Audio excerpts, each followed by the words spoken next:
So community colleges really do two things that are exceptionally important. One is they're providing direct skills for workforce needs, everything from healthcare jobs to welding to auto mechanics to high-tech manufacturing. So these are programs that they have that, that help students get ready for a particular range of jobs in a particular field.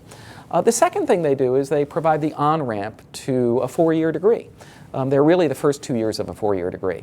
And many of the Associates in Arts and Associates in Science credentials that are awarded really aim in that direction. And I think it's important to think about community colleges as serving these two separate functions. So on the skills area, they are unique institutions in American society. They tend to be much more hands-on education, much more aligned to particular workforce needs than four-year colleges are. And I think we see that corporations are relying on them.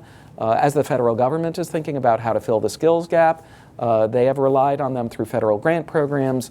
We are not going to reach our direct skills needs without community colleges doing more of what they've done and doing better than they have in the past. But we also need to recognize that for many students, community colleges are this key on-ramp to a bachelor's degree.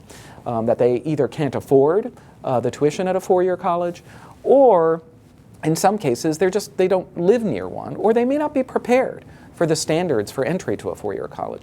And community colleges are just essential to making sure that opportunity exists for higher education for students who may have been failed by their K-12 systems, who may not have applied themselves in ways that they realize as they are entering their adult years that they need to in the future, or again, whose family's finances wouldn't permit their entry into a four-year college directly.